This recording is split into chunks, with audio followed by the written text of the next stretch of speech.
Just over 20 k's out of Broken Hill is the township of Silverton, and it is packed full of Australian history. And it's packed full of Australian filmmaking history because this is where they made the movie Mad Max 2. And it's also the home of the Mad Max 2 Museum, which we're just about to check out. Oh, the Mad Max Museum was mad as. That was really great, actually. I remember watching the movie when I was a kid, and to go out there and actually see the costumes, the cars that they used, it was absolutely mad, crazy stuff, but well worth a visit. And you know, if you're a bit of a fan of the old Mad Max movies, you've got to allow a couple of hours just to have a bit of a poke around, and you know, you'll love it.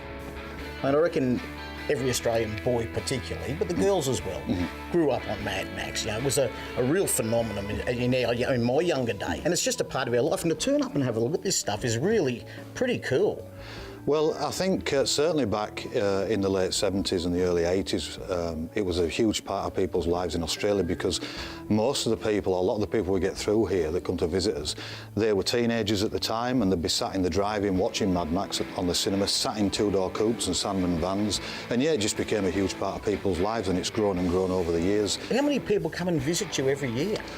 Oh, there would be thousands that come through here. It's difficult to kind of put an exact figure on it, but I think, you know, most people that come here now, I think, come here because they know films were shot here, and especially Mad Max. I mean, because it is a mining town and the history is rich, the mining history is rich here, but most people that come to see us come here because they know at least one of the Mad Max films was shot here. And of course, where the museum is, it's really in the thick of the whole landscape, the Mad Max landscape, you know, and to be able to visit the museum and then go out to the locations, which are only 5–10 minutes away, is fantastic for visitors, yeah.